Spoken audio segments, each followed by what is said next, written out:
News पर।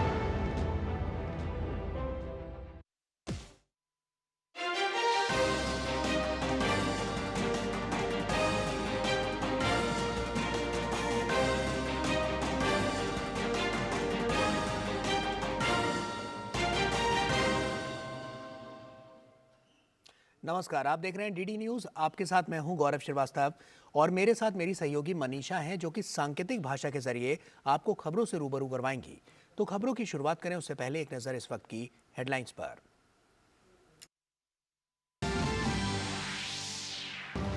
लोकसभा चुनाव से पहले विपक्षी गठबंधन को लगा एक और बड़ा झटका। आरएलडी चीफ जयंत चौधरी ने भी थामा एनडीए का दामन। कहा, अपनी पार्टी के सभी नेताओं से बात करने के बाद लिया फैसला।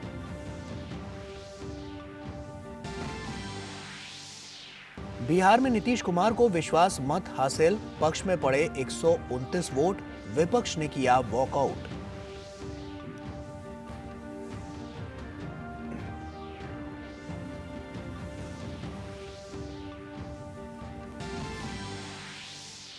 पश्चिम बंगाल में संदेश खाली हिंसा को लेकर केंद्रीय मंत्री स्मृति ईरानी ने ममता सरकार पर लगाए गंभीर आरोप।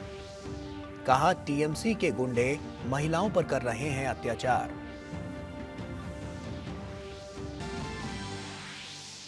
महाराष्ट्र में कांग्रेस को लगा बड़ा झटका। पार्टी के वरिष्ठ नेता और पूर्व मुख्यमंत्री अशोक चौहान ने कांग्रेस की प्राथमिक सदस्यता से दिया इस्तीफा।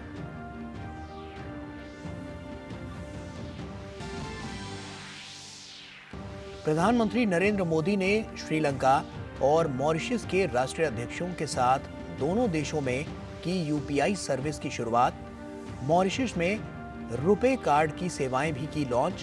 प्रधानमंत्री ने इस पहल को बताया ग्लोबल साउथ की सफलता का प्रतीक। कहा, भारत की रही है पड़ोस प्रथम नीति। प्रधानमंत्री नरेंद्र मोदी ने रोजगार मेले में सौंपे 1 लाख नियुक्ति पत्र। कर्मयोगी भवन के प्रथम चरण की रखी आधारशिला। युवाओं से राष्ट्र निर्माण में सहयोगी बनने का किया आह्वान।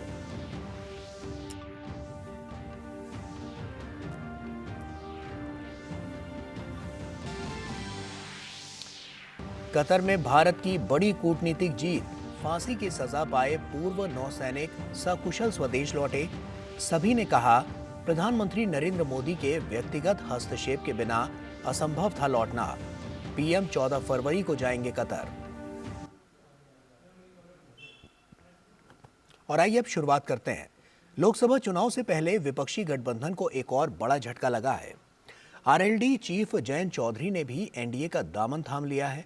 जयंत चौधरी ने कहा कि मैंने अपने सारे विधायकों से बात कर ली है और अल्प समय में फैसला लेना पड़ा। परिस्थितियां ऐसी थीं कि एनडीए के साथ जाने का फैसला लिया। मैंने अपने सभी दल के विधायकों से बातचीत की है और बातचीत कार्यकर्ताओं से की है और उसके बाद ये फैसला लिया। ये फैसले के पीछे ऐसा नहीं है कि कोई बड़ी प्लानिंग रही हो या बहुत समय से हम यही सोचे बैठे हों।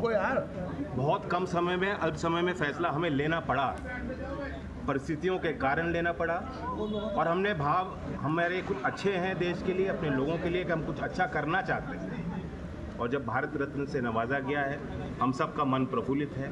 बहुत बड़ा सम्मान सिर्फ मेरे परिवार के का ही नहीं, ये हमारे दल तक सीमित नहीं है। देश के हर कोने में विराजमान जो हमारे किसान हैं, नौजवान हैं, गरीब लोग हैं, ये उनका सम्मान किया। बिहार की बात करें तो बिहार विधानसभा आज 129 वोटों के समर्थन के साथ नीतीश कुमार ने सदन का विश्वास हासिल कर लिया। आरजेडी समेत महागठबंधन ने वॉकआउट का रास्ता अपनाया। इस तरह मुख्यमंत्री नीतीश कुमार ने बहुमत साबित किया। उपस्थित सदस्यों की संख्या के मतदान से यह प्रस्ताव स्वीकृत हुआ। यह सभा वर्तमान राज्य मंत्रिपरिषद में विश्वास व्यक्त करती है।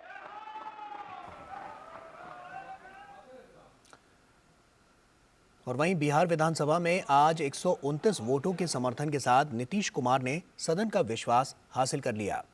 केंद्रीय राज्य मंत्री नित्यानंद राय ने कहा कि बिहार विकास चाहता है और प्रधानमंत्री मोदी के दौर में पूरा देश विकास कर रहा है। आरजेडी ने बिहार के लोगों तक विकास नहीं पहुंचने दिया। आज बिहार को विकास चाहिए। आज पूरे देश में नरेंद्र मोदी जी के विकास का दौर है। यहाँ के लोग भी शांति चाहते हैं, विकास चाहते हैं, लेकिन तेजस्वी जी और आरजेडी के कारनामों के कारण बिहार का विकास भी बाधित था, बिहार की मर्यादा भी टूट रही थी। और आज तेजस्वी जी ने लोकतंत्र का मजाक किया, पलायन करके चले गए और 10 तरह का कि अफवाहों को और भ्रम को फैलाना चाहते थे। आज उनके भी विधायक उनसे आजिज होकर यह देखकर कि तेजस्वी आरजेडी आज बिहार के लोगों के हित में काम कर रही है, बिहार का विकास बाधित है, जनता से वादा करके आए थे कि हम विकास करेंगे और देखे कि उसी में बाधक तेजस्वी जी बन रहे हैं, तो बाधक बन रहे हैं। तो उनके भी कुछ लोग आज हमारे एनडीए सरकार के समर्थन में आए। और वहीं लोकसभा चुनाव से पहले कांग्रेस को महाराष्ट्र में बड़ा झटका लगा है। महाराष्ट्र के पूर्व मुख्यमंत्री और कांग्रेस के वरिष्ठ नेता अशोक चौहान ने पार्टी से इस्तीफा दे दिया है। अशोक चौहान ने महाराष्ट्र विधानसभा के अध्यक्ष राहुल नार्वेकर से मुलाकात की, जिसके बाद उन्होंने कांग्रेस की सदस्यता से इस्तीफा दे दिया।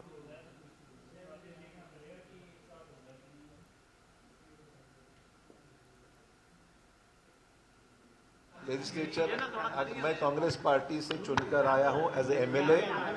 उस सदस्यत्व का एमएलए के मैंने आज इस्तीफा स्पीकर के पास मिलकर सौंप दिया है। उसके बाद में मैंने आज कांग्रेस वर्किंग कमेटी, कांग्रेस की प्राइमरी मेंबरशिप और हमारी जो लेजिस्लेचर पार्टी है उसका भी इस्तीफा मैंने आज पार्टी को सुपुर्द किया है। इसलिए मैंने आज पूरी तरीके से कांग्रेस पार्टी से मेरा जो भी इन्वॉल्वमेंट था वो मैंने अभी तक कोई भी पार्टी में शामिल होने का फैसला नहीं लिया है।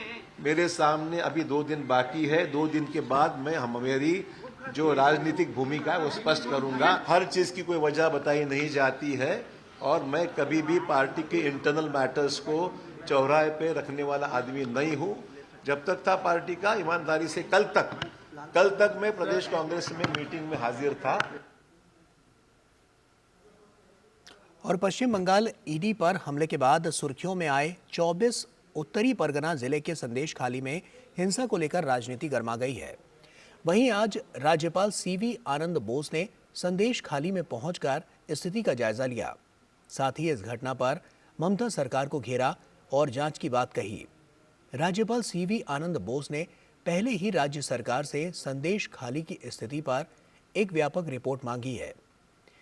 वहीं संदेश खाली में विरोध प्रदर्शन का नेतृत्व मुख्य रूप से स्थानीय महिलाओं ने किया, जो फरार तृणमूल कांग्रेस नेता शेख शाहजहां और उनके सहयोगियों की गिरफ्तारी की मांग कर रहे हैं। It's a complex issue. It has many dimensions. I will certainly look into all aspects of that. I do not think the state government is not able to contain this. So I should, in all fairness, ask the state government their views about the matter. I have seen what is there in the field. Now I'll certainly give an opportunity. Fairness demands that I do not jump into conclusion about the state government. I will listen to their views. Then only I'll be able to come at a proper answer to this. और वहीं पश्चिम बंगाल में उत्तर 24 परगना जिले के संदेश खाली की मौजूदा स्थिति को लेकर भाजपा ने एक बार फिर ममता सरकार पर हमला बोला। केंद्रीय मंत्री स्मृति ईरानी ने मीडिया के सामने संदेश खाली हिंसा पर बात करते हुए पीड़ित महिलाओं की आपबीती सुनाई और टीएमसी कार्यकर्ताओं की घिनौनी हरकतों को उजागर किया। स्मृति ईरानी ने कहा कि ममता सरकार ने पीड़ित महिलाओं के अधिकार मांगने का भी हक छीन लिया है। उन्होंने कहा कि कब तक हिंदू महिलाओं पर जुल्म होता रहेगा। स्मृति ईरानी ने मुख्य आरोपी शेख शाहजहां के अभी तक गिरफ्तार नहीं किए जाने पर ममता सरकार को आड़े हाथों लिया। हार पर सौदा कर ममता बंदोपाध्याय अपना सत्ता का साम्राज्य चला रही हैं, ये तो हम सब जानते हैं। और आइए अब सीधे रुख करते हैं। आपको बता दें कि राष्ट्रपति द्रौपदी मुर्मू इस वक्त सूरत में हैं। क्या कार्यक्रम चल रहा है, सीधे वहां का रुख करते हैं। क्षमता और उपयोग करने के लिए नए प्रोजेक्ट्स शुरू कर रही हैं। ये आवश्यक है कि SBNIT जैसे प्रौद्योगिकी संस्थान देश के AI स्किल गैप को कम करने की दिशा में कॉरपोरेट सेक्टर, एनजीओ और अनुसंधान संस्थानों के साथ मिलजुल कर काम करें। एआई और मशीन लर्निंग जैसे नवीनतम और तेजी से बदलती टेक्नोलॉजीज की वैश्विक दौड़ में भारत को आगे बढ़ाने में आप जैसे मेधावी युवाओं की महत्वपूर्ण भूमिका रहेगी। मुझे पूरा विश्वास है कि आप सब इस दिशा में प्रयास करेंगे और उसमें सफल भी होंगे। प्रिय विद्यार्थियों, आप अपने परिवार, अपने दोस्तों या अन्य विश्वसनीय लोगों से गाइडेंस लेते रहे होंगे, लेकिन आपके बाद आपकी जिम्मेदारी कई गुना बढ़ जाएगी। आप से आपके निर्णय और कार्य आपके जीवन पर ही नहीं बल्कि उस संस्था पर भी प्रभाव डालेंगी जिसमें आप कार्यरत होंगे। अपने आने वाले जीवन में और प्रोफेशन के लिए अगर आप आज से ही कुछ आदर्श बना लेते हैं तो आगे चलकर आपको सही रास्ते का चुनाव करने में कभी कठिनाई नहीं होगी। अंत में आप सबसे मैं यही कहूँगी कि विश्व में चाहे जहाँ भी आप जाएं, अपने संस्थान और आपकी जोड़ों से सदा जुड़े रहना। आपका ये जुड़ाव आपको और आगे बढ़ने में मदद करेगा, साथ ही जीवन को सार्थक बनाने में भी उपयोगी सिद्ध होगी। अपने परिवार, संस्थान और देश का नाम आप रोशन करें, इसी मंगल कामना के साथ मैं आप सबको पुनः बहुत बहुत धन्यवाद देती हूँ। जय हिंद, जय भारत।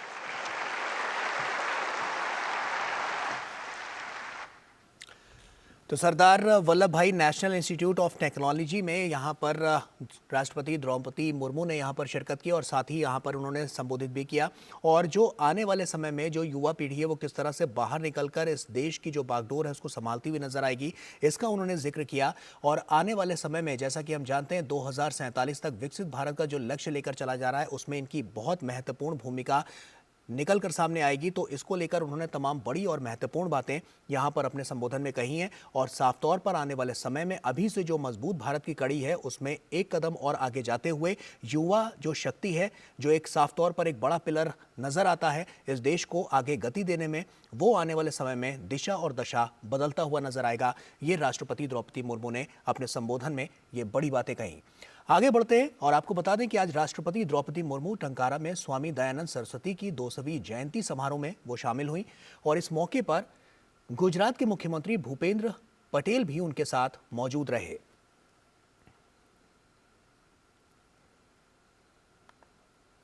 प्रधानमंत्री नरेंद्र मोदी ने वीडियो कॉन्फ्रेंसिंग के माध्यम से नवनियुक्त युवकों को 1 लाख से अधिक नियुक्ति पत्र वितरित किए। रोजगार मेला देश भर में 47 स्थानों पर आयोजित किया गया। नवनियुक्त युवा राजस्व विभाग, गृह मंत्रालय, उच्च शिक्षा विभाग, परमाणु ऊर्जा विभाग, रक्षा मंत्रालय, वित्तीय सेवा विभाग, स्वास्थ्य एवं परिवार कल्याण मंत्रालय, जनजातीय मामलों के मंत्रालय और रेलवे मंत्रालय में विभिन्न पदों पर भर्ती होकर सरकार में शामिल हुए। पीएम मोदी ने इस मौके पर कहा कि पूर्व की सरकारों पर भर्ती प्रक्रिया में विज्ञापन जारी होने से नियुक्ति पत्र मिलने तक ज्यादा समय लगता था, इससे रिश्वत का खेल भी होता था। सरकारों में नौकरी के लिए विज्ञापन जारी होने से लेकर नियुक्ति पत्र देने तक बहुत लंबा समय लग जाता था। इस देरी का फायदा उठाकर उस दौरान रिश्वत का खेल भी जमकर होता था। हमने भारत सरकार में भर्ती की प्रक्रिया को अब पूरी तरह पारदर्शी बना दिया है। इतना ही नहीं, सरकार का बहुत जोर है कि भर्ती प्रक्रिया एक तय समय के भीतर पूरी कर ली जाए। इससे हर युवा को अपनी योग्यता साबित करने का समान अवसर मिलने लगा है। और वहीं प्रधानमंत्री ने नई दिल्ली में एकीकृत परिसर कर्मयोगी भवन के प्रथम चरण की आधारशिला भी रखी। ये परिसर मिशन कर्मयोगी के विभिन्न हिस्सों के बीच सहयोग और तालमेल को बढ़ावा देगा। उन्होंने नौजवानों को जोड़कर राष्ट्र निर्माण का सहयोगी बनाने का आह्वान किया। हर युवा के मन में विश्वास है कि वो कड़ी मेहनत और अपनी प्रतिभा के दम पर अपनी जगह बना सकता है। 2014 के बाद से ही हमारा प्रयास रहा है कि नौजवानों को भारत सरकार के साथ जोड़कर उन्हें राष्ट्र निर्माण का सहभागी बनाएं। पहले की सरकार ने अपने 10 साल में जितनी सरकारी नौकरियां दी थी उससे लगभग 1.5 गुना ज्यादा सरकारी नौकरी भाजपा की सरकार ने अपने 10 साल में दी है। और वहीं प्रधानमंत्री नरेंद्र मोदी द्वारा 22 अक्टूबर 2022 को रोजगार मेले का शुभारंभ किया गया। इसी क्रम में केंद्रीय रिजर्व पुलिस बल रायपुर में भी रोजगार मेले का आयोजन किया गया, जिसमें विभिन्न केंद्रीय सशस्त्र बलों और अन्य विभागों में चयनित अभ्यर्थियों को नियुक्ति पत्र वितरित किया गया। रोजगार मेले के माध्यम से देश के 10 लाख बेरोजगार युवाओं को रोजगार देने का प्रावधान रखा गया है। और इस अवसर पर केंद्रीय मंत्री अनुप्रिया सिंह पटेल ने कहा कि प्रधानमंत्री नरेंद्र मोदी के रोजगार सृजन को सर्वोच्च प्राथमिकता देने की प्रतिबद्धता को पूरा करने की दिशा में ये रोजगार मेला एक ऐतिहासिक कदम है।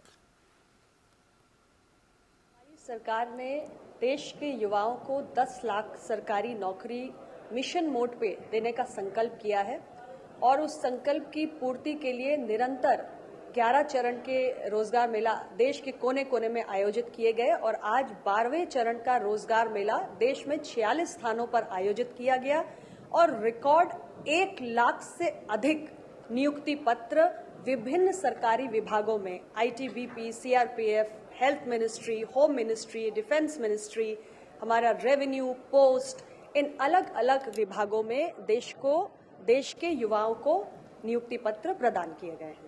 प्रधानमंत्री ने कहा कि केंद्र की योजनाओं का लाभ अंतिम व्यक्ति तक मिले।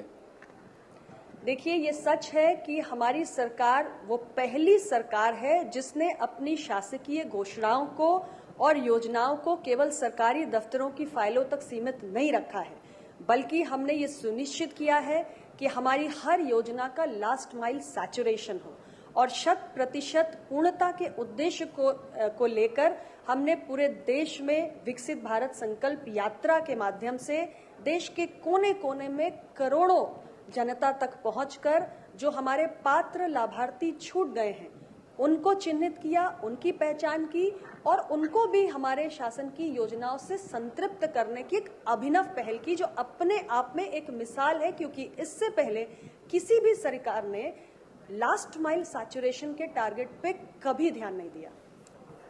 तो आप सुन रहे थे केंद्रीय मंत्री अनुप्रिया पटेल को, जो डीडी न्यूज से बात कर रही थी।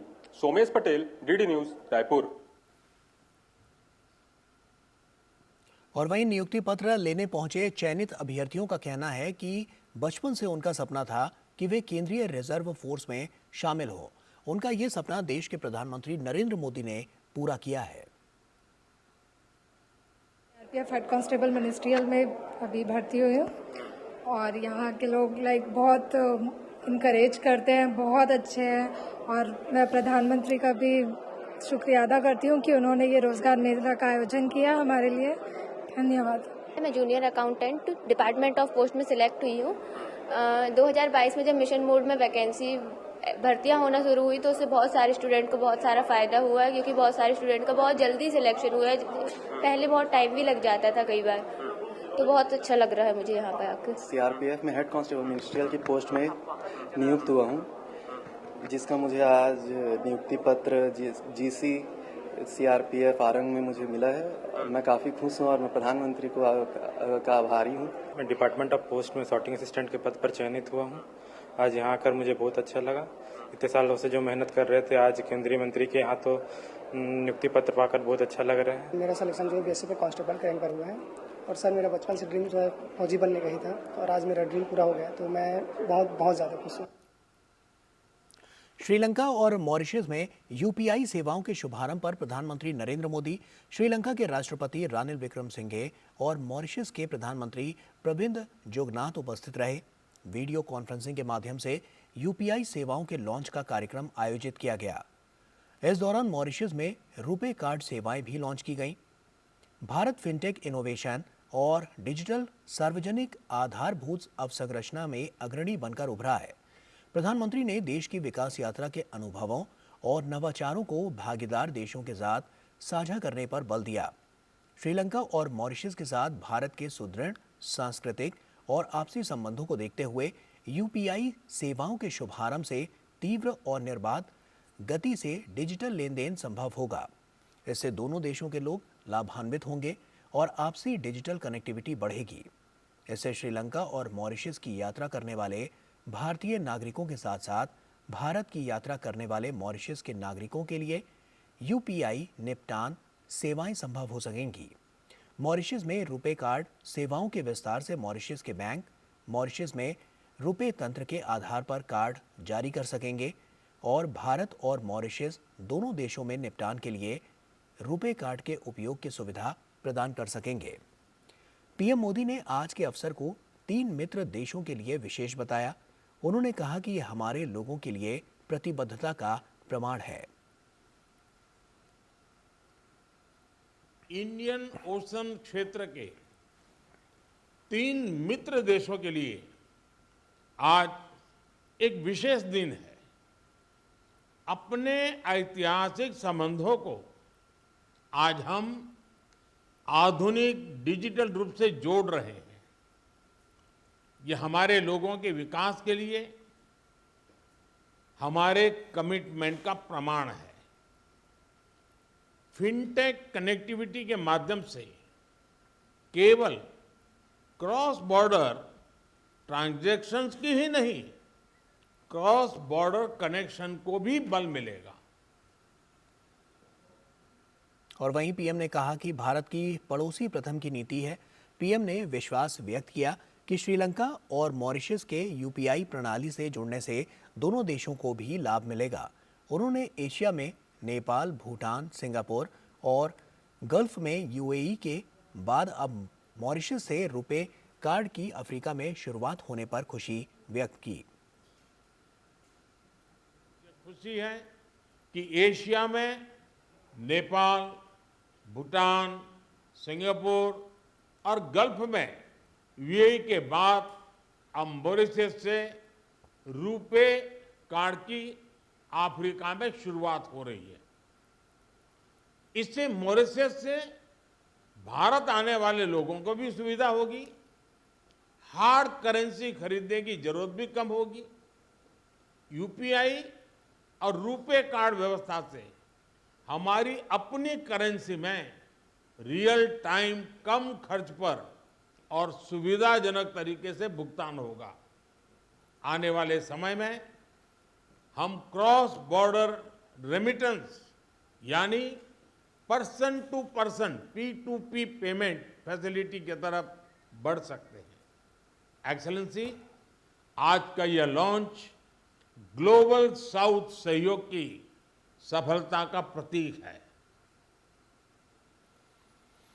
और भारत रत्न से सम्मानित जननायक कर्पूरी ठाकुर के परिजनों ने आज प्रधानमंत्री नरेंद्र मोदी से मुलाकात की। पीएम ने सोशल मीडिया प्लेटफॉर्म एक्स पर पोस्ट कर कहा, भारत रत्न से सम्मानित जननायक कर्पूरी ठाकुर जी के परिजनों से मिलकर बहुत खुशी हुई।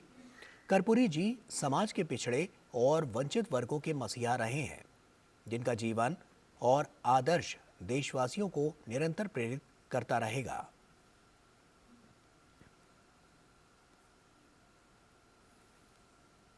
उधर कतर से 8 भारतीयों की रिहाई पर विदेश सचिव विनय मोहन क्वात्रा ने कहा, हम उनकी वापसी के लिए आभारी हैं। उन्हें रिहा करने के लिए हम कतर सरकार और अमीर के फैसले की सराहना करते हैं और हम उनमें से 7 भारतीय नागरिकों को वापस पाकर खुश हैं।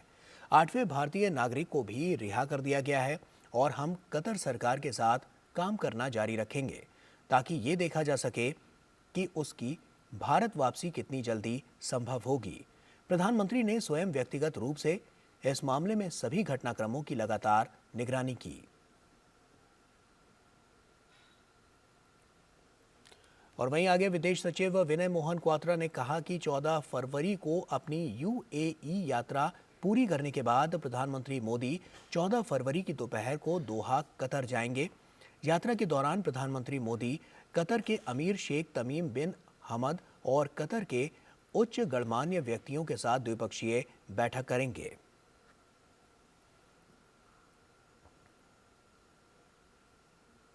नई दिल्ली विश्व पुस्तक मेले में आज राष्ट्रीय स्वयंसेवक संघ के सह सरकार्यवाह डॉक्टर मनमोहन वैद्य की पुस्तक पर चर्चा की गई और इसके साथ ही मेले में डॉक्टर मनमोहन वैद्य की पुस्तक we and the world around का लोकार्पण भी हुआ। इसमें पुस्तक प्रेमियों ने लेखक और पुस्तक के बारे में जाना और समझा। मतलब भारत, जिसकी एक विशेष यूनिक जीवन दृष्टि है, वे ऑफ लाइफ है, उसका यूनिकनेस इसमें कि it is based in spirituality, अध्यात्म आधारित है। इसलिए यह जीवन दृष्टि एकात्म सर्वांगीण है, होलिस्टिक है, इंटीग्रल है। It sees the entire creation connected. इसलिए वसुधैव कुटुंबकम का भाव सहज इसमें आता है और भारत ने अपने दीर्घ जीवन में इस जीवन दृष्टि का परिचय दिया है। और इसी के साथ फिलहाल इतना ही। हमारी पूरी टीम को दीजिए इजाजत। नमस्कार।